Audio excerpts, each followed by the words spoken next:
our world possible, our life possible. I'm honored to stand here in this, what is truly a cathedral to American industrial might. This is how America became the greatest nation ever in history and the ultimate land of opportunity for 300 plus million Americans. Good day, everyone.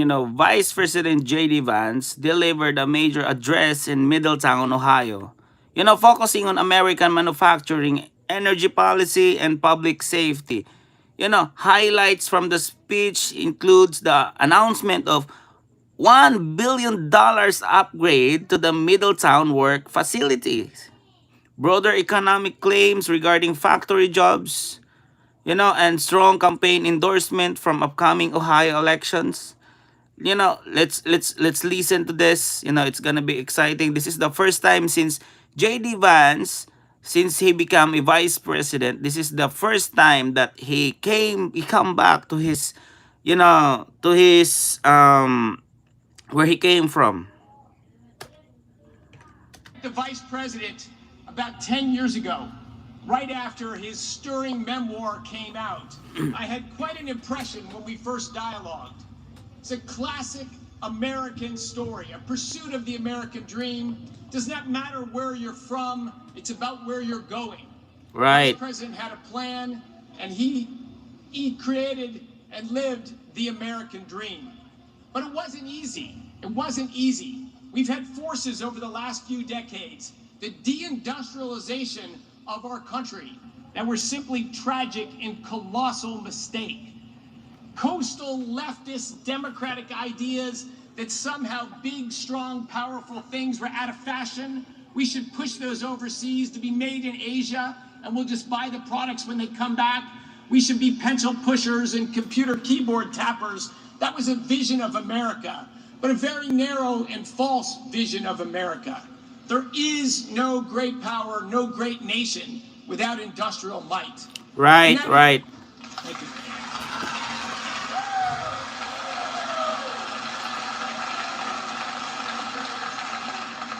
The United States became the largest producer of steel in the world in the late 1880s. That was late 80s. The industrialization America is at high. It was at peak. It went hand in hand because they go together with the rise of America's economic, industrial, and military power. Right. At the end of World War II, the United States produced almost 70% of total global steel production. 70%. Wow. That's American power. America's the best. We have the best workers, the best businesses, and the best values to pass on our jobs, our ideas, our skills to our children and our grandchildren. And as I said, we lost our way. We decided... Right. The number one now is China. Everything is made in China. Politicians would make it hard to build stuff in America. I think you know which politicians. Democrats lost belief in our industrial might and made it so hard to build things in our country. Right. Our steel industry declined to only 5% of global steel production. Ooh. That is not America. That's not where we're going to stay. That's the wrong place. President Trump and Vice President Vance, they ran for election on a simple idea. We're going to reindustrialize America. We're going to sweep out the nonsense, bring back common sense, double down on American workers, and bring America's industrial might back to Ohio and back to all 50 states in this incredible country we're all honored to live in.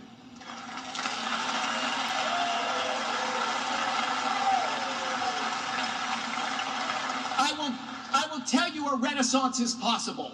The United States oil production peaked in 1971. It declined for 35 years. We became the largest importer of oil in the world, the largest importer of natural gas in the world, just like we are in steel, completely dependent on the rest of the world.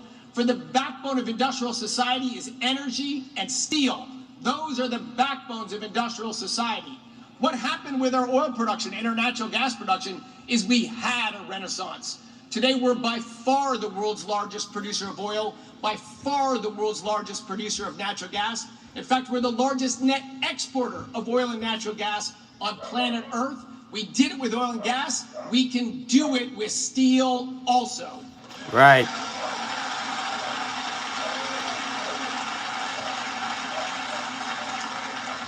That's a setup for my partner, my friend, and the Vice President of the United States of America. What transformed his story from an American success story into a hero story is when he achieved success, he didn't coast, he didn't lay back, he doubled down and dug deep, deciding to fight every day relentlessly so that all of you, all of Americans, could have a better shot at the American dream, could have a fairer shot at the American dream, to move the barriers and the bad decisions out of the way that made life in industrial America so hard these last few decades. We betrayed our children. We betrayed our grandchildren. Vice President Vance and President Trump are committed 7 days a week to reverse that. Illustrated right here by our Department of Energy's partnership with this fantastic company, Cleveland Cliffs, to invest $1 billion to make this the best steel plant on planet Earth.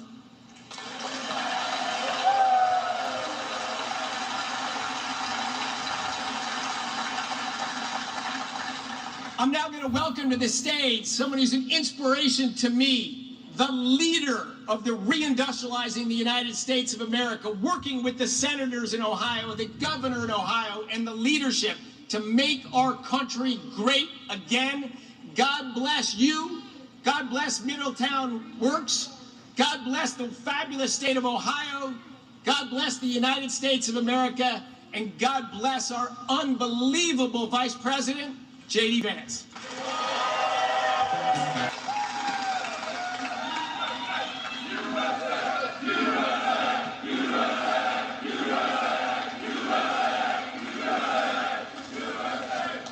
Wow, it is great to be home. It is great to be back in Middletown, Ohio, and it is great to be with the greatest group of American patriots anywhere in the world. God bless you all, and thank you for having me.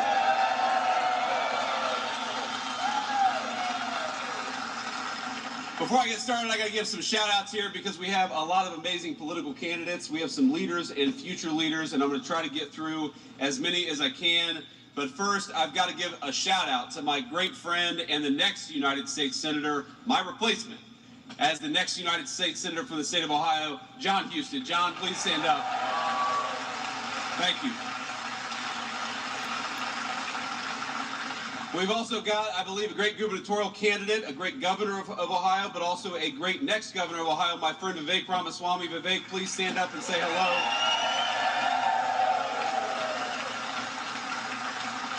So you all may not know, but I have a 6-year-old son, our second child, named Vivek. And when I came back home a couple of weeks ago to vote in the... Wait. I have a question. What's with these people? You know, they're wearing uniform, holding these placards, you know.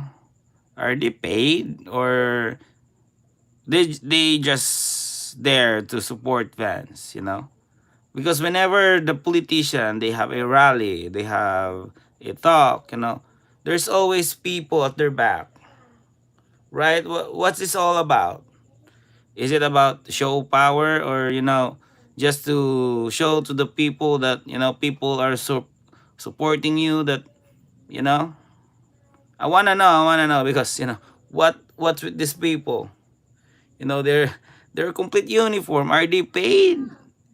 You know, I just really want to know. Primary elections. My favorite internet meme, Vivek, I don't know if you saw this, but I brought my 6-year-old little boy with me, and we had a day of travel all over the country, actually, and I hold his hand into the polling booth, and, you know, he votes for, like, whether he prefers, you know, caramel apples or watermelon or something. They have some kid polling ballot to fill out. And then somebody posts on the internet, JD brought his son Vivek to vote today, and then somebody used like AI or something and put me and Vivek holding hands, walking to the polling location together. But I don't think that anybody needed to encourage Vivek to go to the polling location that day. When your name is on the ballot, nobody needs to make you go vote. But Vivek's going to make a great governor for the state of Ohio. I believe we have my friend Jay Edwards, who's going to make a great treasurer for the state of Ohio. Jay.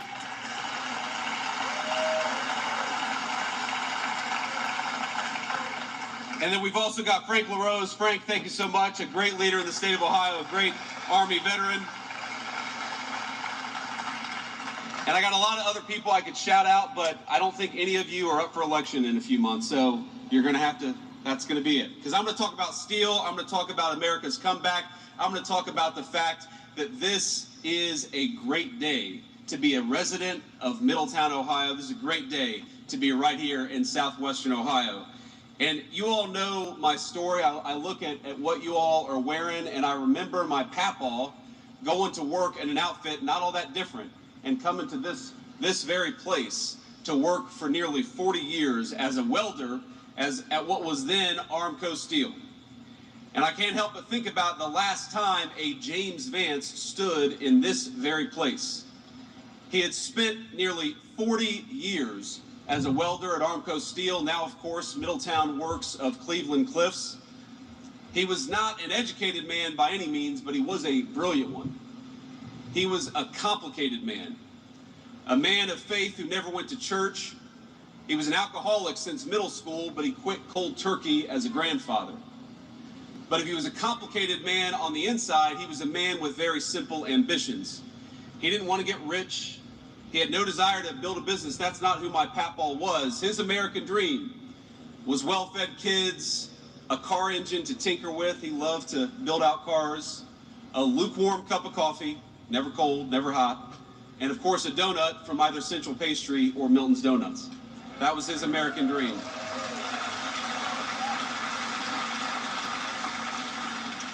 I went to Central Pastry today because, of course, I had to go get an ugly donut while I was in town. And the ladies behind the counter, they said, "You've lost way too much weight. What's going on?" And I said, "Well, I don't have a Central Pastry in Washington, D.C. That's what's going on." You know, my papaw, it's funny. He voted in every election. He loved this country, but he did not care for politics. Now, back then, he said that Democrats were the party of union men, so he usually voted Democrat. But he thought way too many politicians were just plain old corrupt. And he was right. All he asked for from his political leaders was very simple. He asked that his taxes be reasonable. He asked that his community be safe. He asked that our politicians ensure that there were good jobs for men and women who were willing to work for them. And he asked that America never be asked to be the policeman of the world. Now, he was my grandfather. I called him Papaw. And he toiled in this very place to give our family the little extras, like I said, for nearly 4 decades. Now, I'm very honored because the welders of this facility made me this incredible, beautiful artisan plaque to commemorate me coming here. And those of you who don't know, Papaw was a welder, so it's particularly meaningful for me and for all the welders behind me and in front of me. Thank you all. It means a great deal. But Papaw was a welder in this place. Oh, so these people are welders, or they're working in the industrial sectors. For 40 years. And today his grandson stands here as the Vice President of these United States. It's an amazing thing.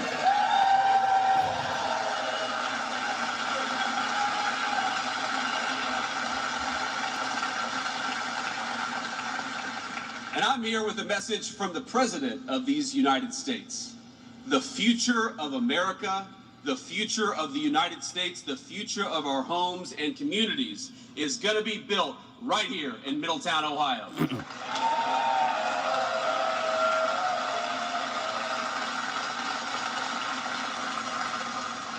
My papaw hated the politicians who ignored this place. He hated the people who saw this as the place of the past. He hated the people who forgot about this town when they should have been fighting for this town.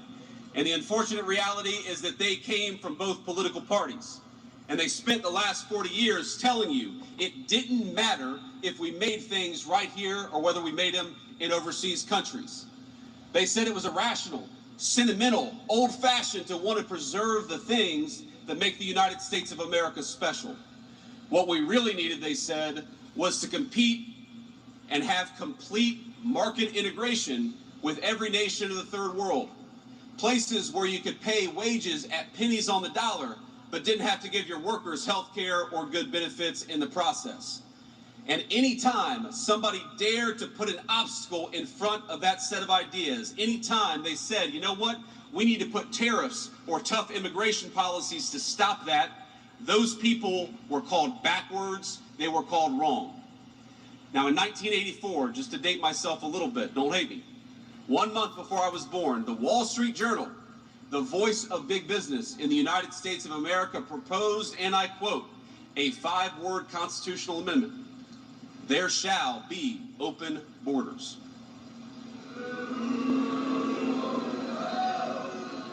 Now, they weren't joking.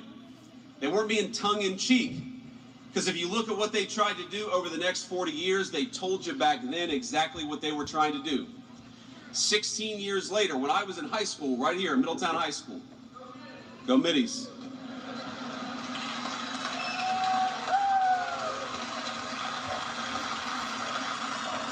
The newspaper's lead editorial writer doubled down on that same set of ideas. They said, someone who believes, this is a quote, in the free trade and free movements of capital, they declared, will quite naturally believe in the free movement of labor. That means they're going to ship your jobs overseas and they're going to let anybody who wants to come into the United States of America with no vetting and no care. Being replaced by foreign workers, in other words, it was not an accident, my friends. It was the desired outcome of a generation of American elites. And every single person in this room knows the consequences and what they looked like over a generation right here in Middletown, Ohio. Now, growing up here, I remember when somebody would come to school and tell me that their dad had just found out that he had lost his job, that the factory that employed their parents was going overseas to China or to Mexico. In other cases, American workers didn't just have their jobs destroyed, they got told they were being replaced by a foreign worker, and then they had to train that worker before they got replaced. Oh. Some of these stories have made national news and they've stuck with me. 3 years after the Wall Street Journal called for the free movement of labor, a computer programmer, not a mill worker, a computer programmer by the name of Kevin Flanagan was let go at the bank that he worked at. And the bank, they told him, you're only going to get your severance package if you trained a foreign replacement to do your job instead. And it's a heartbreaking story because he did it. He dutifully did what he was asked to do. And on his last day, he packed up his things, he walked to the office parking lot, he got in his truck and he shot himself. It's not just Kevin, as you all know. Now, economists have measured the ways in which the opioid crisis exploded in the very locations where jobs were shipped overseas. The open borders demanded by those same people brought some innocent people, of course it did. But we also know that it brought a lot of cartels, it brought the fentanyl trade, and it left us with millions of orphan children being raised by aggrieved grandparents. That was the story, of course, of my mama and papa. Now, the blood of these men and women, these so-called deaths of despair, I'm sure you've heard that phrase, but it's almost too abstract for me. Because the blood of those people, in my view, it pools at the feet of those who would sell out their country for a cheap bottom line. Our politicians, and frankly, the cronies in the private sector, people who didn't want to build in America like Cleveland Cliffs, but people who were happy to build overseas, they got rich, and communities like this one got poor. Oh. Politicians, think about this, who came to Washington with a few $1,000s in their bank account, left after decades of public service with millions in stock portfolios. And what did all of you get? What did we get? If you were lucky, your neighbor's job got shipped to a foreign country while your tax dollars got shipped to fraudsters. And if you were unlucky, as I know many people in this room were, you were left raising a grandchild while you were mourning the child killed by the very poison brought across that wide open border. But just as it was a policy choice to let that happen, my friends, it was a policy choice to reverse that decline. And in November of 2024, you made a choice to reverse 40 years of American decline and make Donald Trump the President of the United States. You know, the open borders during the time of Obama, you know, Obama said that he will not let, you know, so many foreigners, illegal aliens in America. But when Trump did the same, the Democrats are angry because the truth is they don't really care. You know, they don't really care. They don't really care about the immigrants. The Democrats just hate Trump. They just hate Trump so much, you know, because Trump has been exposing their corruptions.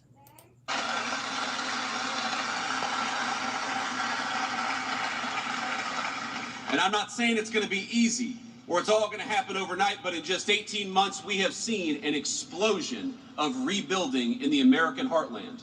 We have seen trillions, with a T, trillions of new dollars of investment pour into the United States of America to build new smelters, build new manufacturing facilities, build new mills, build new everything. Under President Trump's leadership, factory construction employment has exploded. We've added 83,000 factory construction jobs just since Inauguration Day.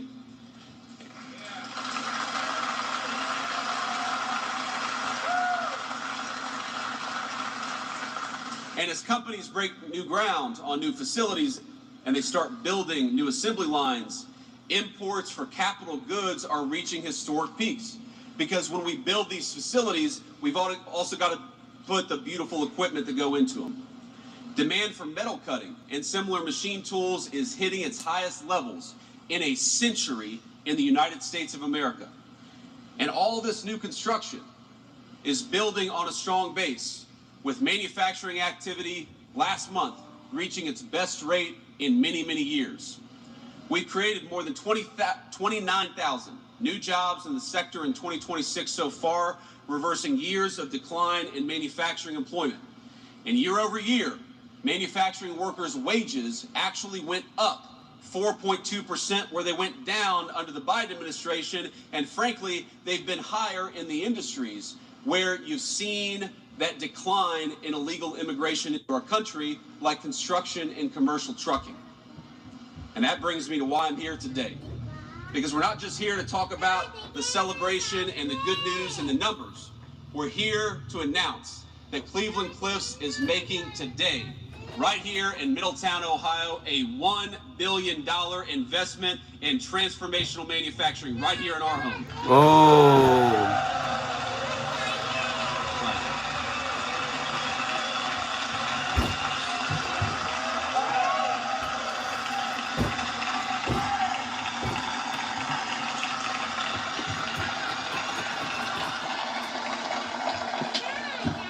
Now that's going to protect and create tons of new jobs.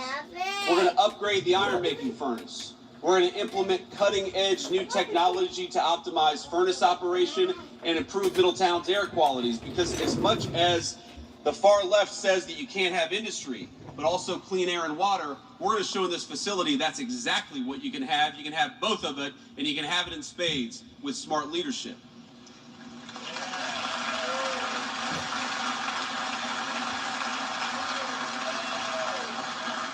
Now, this is only possible because of my friend Chris Wright's and the president's energy dominance agenda. And I got to say, it's great to have a business that is putting power into the grid rather than just taking it away, and that's exactly what we're going to do here in Middletown.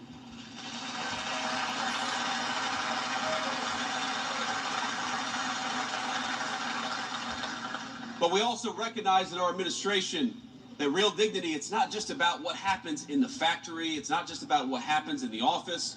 We don't just want you to have a good job, as much as I very much want that for every single person in this room. I want you to have peace, and I want you to have security, and I want you to have the real freedom that comes along with knowing that you are the Lord of your own manor. The great Southern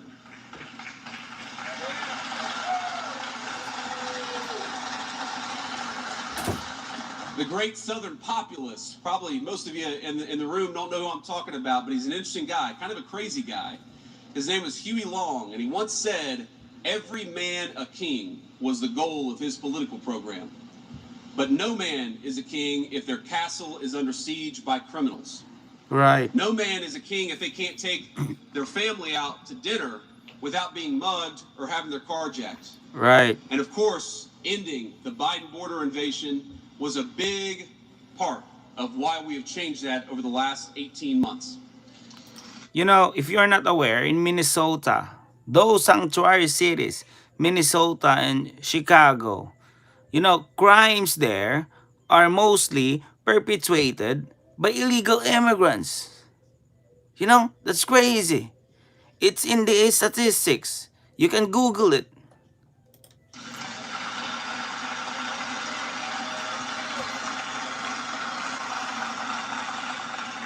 For 4 years, the Democrats invited millions of illegal immigrants into this country to take over our communities and compete with us for jobs and housing.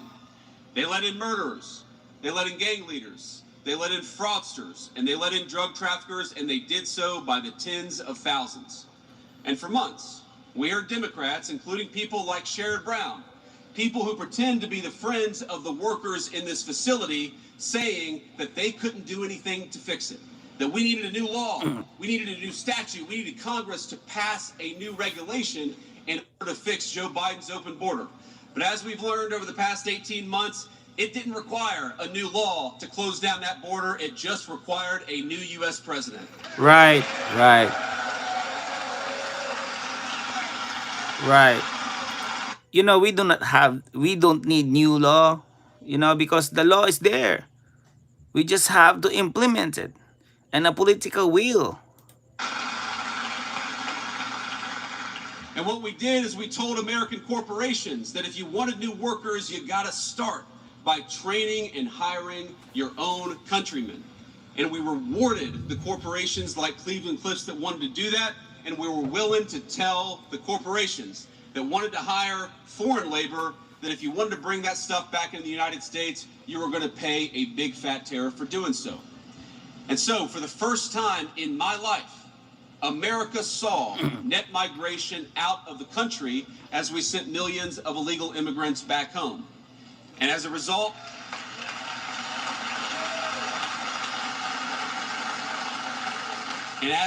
of that, this is maybe the thing I'm the most proud of in the last 18 months. Do you know that all net job growth over the past 18 months went to native-born Americans, reversing a trend for 4 years where it all went to other people?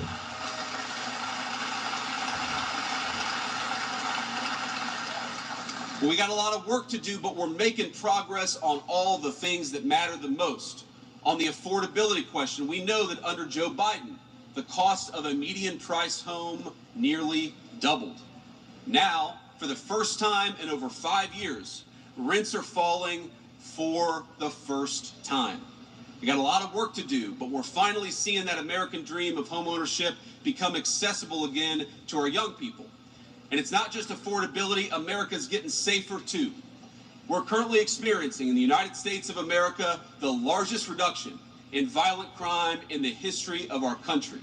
Homicides.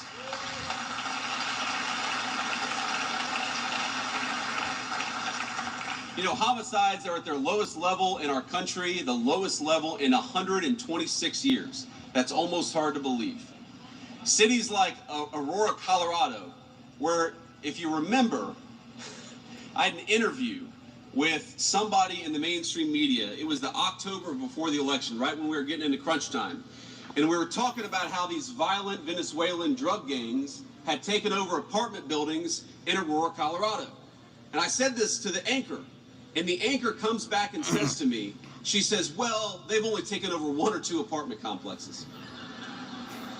And I remember at the time, I guess I wouldn't be a good poker player because I got so excited.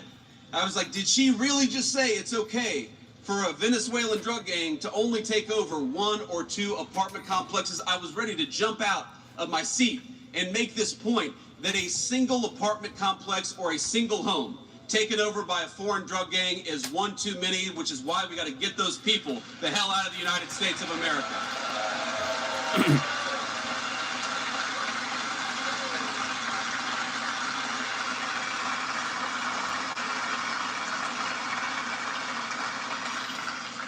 But as we systematically address the failures of the past, I got to be honest, as much as I wish we had, we have not gotten a lot of help from Democrats in Washington. Bernie, have we? No. This is not, unfortunately, JFK or FDR's Democrat Party. Hell, it's not even Bill Clinton's Democrat Party. This is the party of diversity quotas rather than opportunity for all. This is the party, the Democrat Party, of graduate students rather than the union and non-union workers who make this facility run. It's sometimes actually hard to understand, like, what do these modern Democrats actually stand for? But look what they say. Pay close attention, and they'll leave these little hints of what they actually care about. Now, El Sayed, this guy running for Senate in Michigan, he once argued, not too long ago, that criticisms of Sharia law were rooted in white supremacy. Oh, no, no. I'd love to go back in time and tell my papaw that there's a man who claims to stand for working people who says not only should we have Sharia law, but if you criticize it, you're a white supremacist. No. That's not my papaw's Democrat Party, my friends. Now, I served for 2 years in the Senate with Sherrod Brown. He was a friendly enough guy, but he was a man who claimed to represent this state, but never once raised his voice against Joe Biden's border crisis or against the inflation that was brought on by Joe Biden underinvesting and trying to destroy American industry. If you look at it, at every step of the way, these Democrats have voted for foreign workers and fraudsters over American citizens and hard-paying taxpayers. They have voted for corporations who sent jobs overseas rather than good American businesses who invested in you, invested in your communities, and increased your jobs. Who do these Democrats put first? Everyone else. You know who the Trump administration puts first? Americans. You, my friends, that's who we fight for.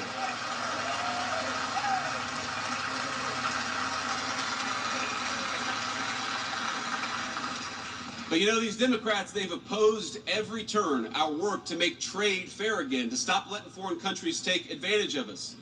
They screamed and cried as we protected our communities from illegal immigration. They sued, they boycotted, they protested, they rioted, and they obstructed, all in the name of defending the interests of foreigners over American citizens. That's right. Now, some of the stories sound insane. In one case, we were working to deport a convicted child